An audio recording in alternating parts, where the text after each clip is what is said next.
So I feel like we've all been in this situation before, right? 20 seconds on the clock, diffuser in hand, you're trying to work out what to do. No one on your team's really been communicating up until this point, and then boom, the 0-3 gold 3 starts getting a little bit chirpy. Starts trying to micromanage you a little bit, makes calls that don't really exist, and it just makes clutching and playing the game in general a pretty awful experience.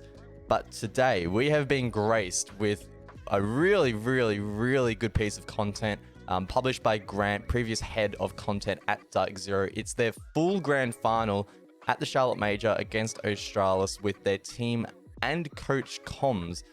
And look, I was scrubbing through it last night. I was trying to find some cool stuff, and I landed on the particular round that we're going to look at.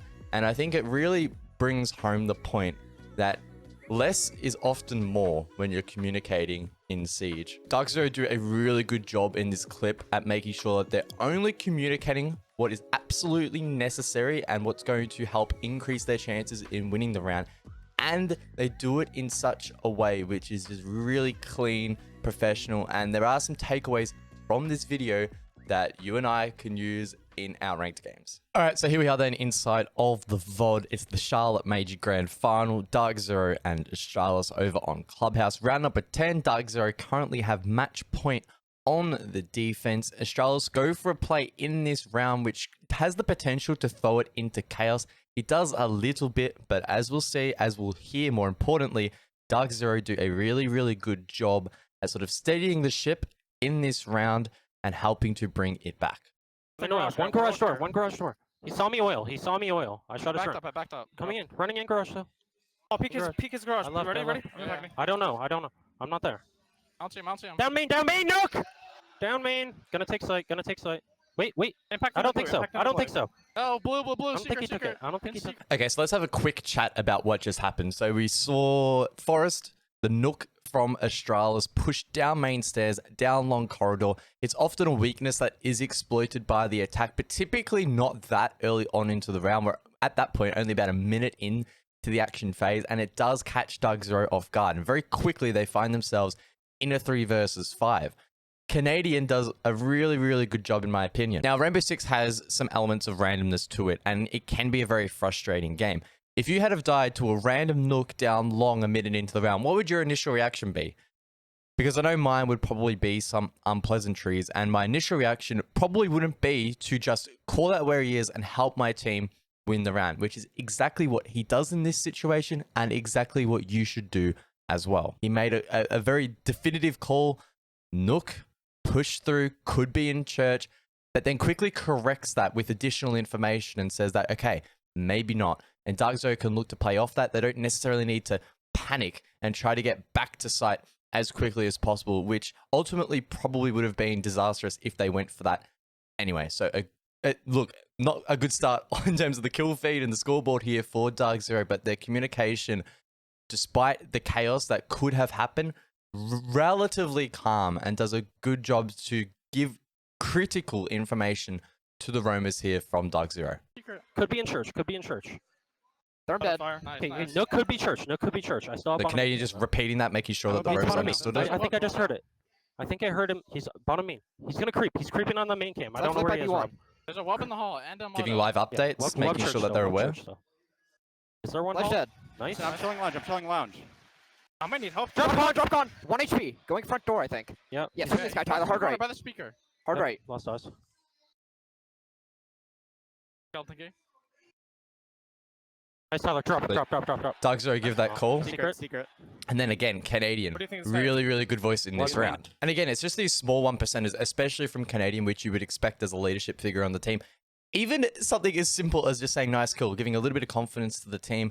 DarkZero are playing snappy off these callouts that are given. For example, that hatch drop through con could be going front door. Eclipse responds, gets the kill. A nice little affirmation there from Canadian. It now leaves us though in the 1 versus 2, and for me, this is really what the meat and the potatoes of this particular round, of this particular clip. How DarkZero go about assisting Pamba in this 1v2 and how they optimize his ability to win out a difficult situation. So he's currently playing bot main. Stall fires for blue and Moto. Canadian just tells him what information that they have, so Pamba knows. 50. 50. Give an update on time so he doesn't have to worry too much about checking that.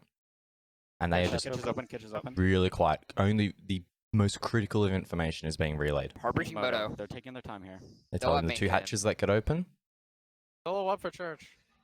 Don't have information main, so he has to mine that.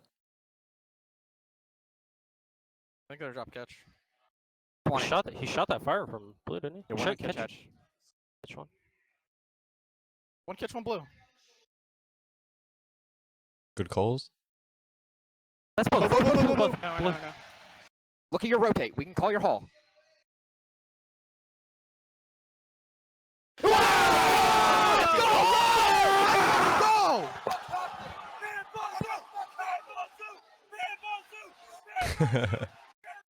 So look, there's a little bit to break down from that clip, but it wasn't perfect from DarkZero, but it was really, really good. And there's a couple of things that are really important takeaways from that clip. One is silence, and that is the biggest takeaway that I can give from this clip. Unless you have something important to say in a clutch like this, do not talk. All it's going to do is distract your teammate. The only small asterisk on that would be if you're playing with someone on training wheels that doesn't have many hours on the game and you know that your call is going to give them a better chance of winning the round. Other than that, just keep your mouth shut and only relay critical information, which brings me on to the second point. DarkZero were only relaying what was most important. They were saying things like 50 seconds on the clock. Time updates can be really important just in case your teammate is really locked in and not looking at the clock. Second is things like the hatches getting open so they know what routes towards site that the attack have. Things like what default cameras are still up so he knows that maybe my teammates can't give me a call if they go main stairs. That's something I'll need to be careful of. Outside of that, the big mistake that probably was made there from DarkZero was the call one kitchen, one blue. But that was really quickly corrected once they got a read that both players were blue. They relayed that call, then they're quiet again. They let Pamba lock in for the 1 versus 1. And of course, then a really, really positive reaction from the team. So those are the key takeaways from me. 1, silence. Less is more. Do not overcome, especially in Siege. There's a lot of information that you need to be communicating. And if you get strung up on one thing or another, you can sometimes miss out on additional information. And obviously you don't want to be backseat gaming.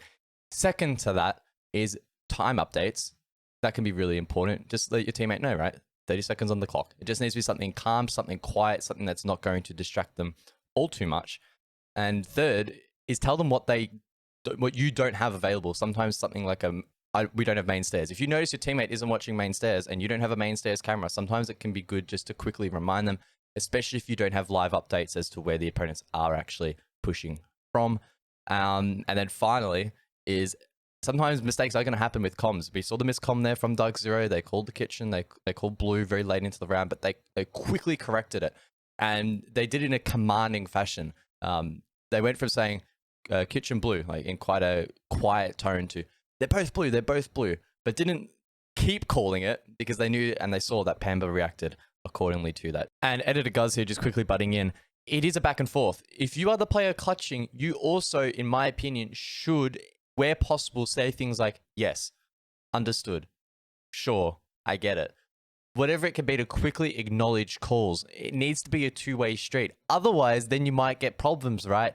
Where your dead teammates overcom because they're not sure you heard it. It can also lead to issues if maybe you don't win the clutch. Tilt can bring in, there can be arguments, etc. So it's really important that even if you are the one clutching, there is still a level of communication. And we saw that from Pamba in this clip where he acknowledged a couple of calls here and there just to maintain that line of communication. So it's got to be a mutual exchange, right? You've got to give information once you know that your teammate's comfortable. You can see that they're playing off that. Again, time to be quiet, let them do their thing. That's going to help you win more clutches and your teammates as well.